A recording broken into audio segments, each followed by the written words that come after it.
नमस्कार, आजाद संवाद मीडिया में आपका स्वागत है। हम लोगों की आवाज रमेश पटेल।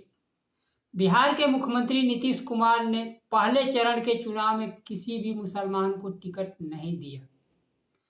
समय के साथ खबर पाने के लिए चैनल को सब्सक्राइब करें। नमस्कार, खबर विस्तार से। बिहार के मुख्यमंत्री नीतीश कुमार भारतीय जनता पार्टी के राह पर निकल चुके हैं। भारतीय जनता पार्टी मुसलमानों को टिकट नहीं देती है और उसी राह पर नीतीश कुमार बिहार के पहले चरण के चुनाव में 57 सीटों पर घोषित उम्मीदवार में किसी भी मुसलमान को टिकट नहीं दिए। इस बीच एनडीए में घमासान मचा हुआ है। बिहार के मुख्यमंत्री नीतीश कुमार को अब डर सताने लगा है कि बिहार विधानसभा चुनाव 2025 के बाद भारतीय जनता पार्टी उन्हें मुख्यमंत्री नहीं बनाने जा रही है। एनडीए में जिस प्रकार से सीटों का बंटवारा किया गया है, चिराग पासवान को 29 सीटें दे दी गई है, जीतन राम मांझी को 6 सीटें और उपेंद्र कुशवाहा को भी 6 सीटें दी गई हैं। एक तरह से भारतीय जनता पार्टी 142 सीटों पर चुनाव लड़ रही है और जनता दल यूनाइटेड 101 सीटों पर ही चुनाव लड़ेगी। सीटों के बंटवारे को लेकर मुख्यमंत्री नीतीश कुमार नाराज हैं।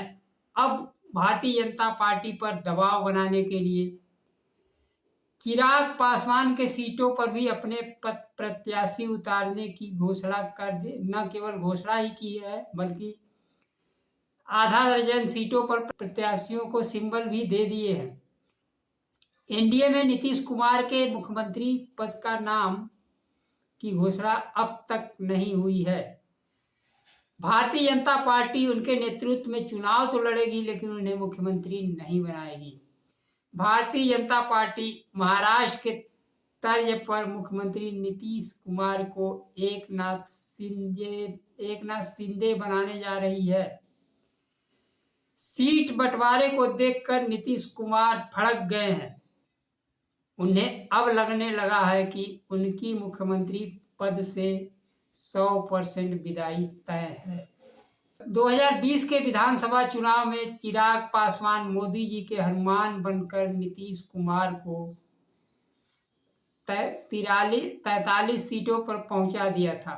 चिराग पासवान के पार्टी से भारतीय जनता पार्टी के लोग चुनाव लड़कर नीतीश कुमार को नुकसान पहुंचाया था और मुख्यमंत्री नीतीश कुमार को यह पता नहीं चला कि हमारे साथ कौन है और हमारे विरोध में कौन है।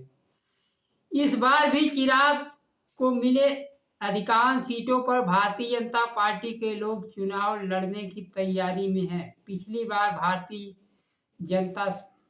जनता पार्टी सरकार तो नहीं बना पाई, जनता दल यूनाइटेड की सीटें आधी करवा दी, लेकिन इस बार मुख्यमंत्री नीतीश कुमार चौकन्ने हो गए हैं। चुनाव बाद अपनी विदाई उनको दिखने लगी है। मुख्यमंत्री के स्वास्थ्य को लेकर भी तरह तरह की खबरें आती रहती हैं। यदि नीतीश कुमार मुख्यमंत्री नहीं बने तो जनता दल यूनाइटेड बिखर जाएगा। बिहार में जनता दल यूनाइटेड हमेशा भारतीय जनता पार्टी से ज़्यादा सीटों पर चुनाव लड़ती रही। अब खबर आ रही कि मुख्यमंत्री नीतीश कुमार सीटों के बंटवारे को लेकर नाराज हैं। वहीं 17 तारीख को पहले चरण के नामांकन का अंतिम दिन है। जनता दल यूनाइटेड के कई नेता नाराज हैं, उन्हें सीट छीनने का डर है।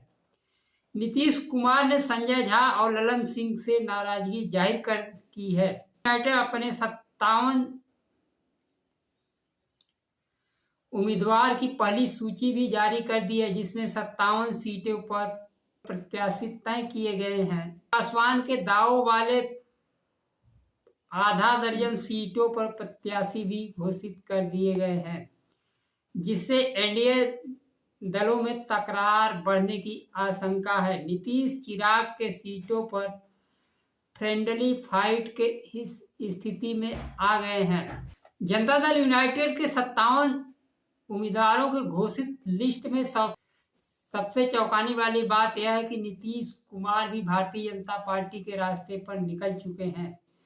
भारतीय जनता पार्टी घोषित तौर पर मुसलमानों को टिकट नहीं देती है। मुख्यमंत्री नीतीश कुमार को भी संगत का असर पड़ गया है। उन्होंने भी एक भी मुसलमान को उम्मीदवार नहीं बनाया है। श्री नीतीश कुमार साफ संदेश दे रहे हैं कि हमें भी मुसलमानों के भरोसे की जरूरत नहीं है। पिछले विधानसभा चुनाव में जनता दल यूनाइटेड से एक भी मुस्लिम प्रत्याशी विधायक नहीं बन सका था। अब साफ तौर पर दिखता है कि जनता दल यूनाइटेड भारतीय जनता पार्टी के राह पर चलेगी। नीतीश कुमार भारतीय जनता पार्टी की नकल नहीं कर सकते हैं। दलित पिछड़ों को, मुसलमानों को साथ लेना ही पड़ेगा अपनी राजनीति आगे बढ़ाने के लिए। भारतीय जनता पार्टी दलित पिछड़ों, आदिवासी, मुसलमानों को आपस में लड़ाकर अपनी स्थिति तो बेहतर कर लेती है और मुसलमानों को जो टिकट नहीं देती है वह टिकट दलितों पिछड़ों को बांट कर अपनी सीट निकाल लेती है। लेकिन नीतीश कुमार जैसे मंडलवादी विचारधारा के मुख्यमंत्री बिना मुसलमानों को टिकट दिए सफल नहीं होंगे। इससे साफ झलकता है कि 2025 के चुनाव में उनकी सरकार नहीं बनने वाली है। आज के लिए बस इतना ही। नमस्कार। जय संविधान।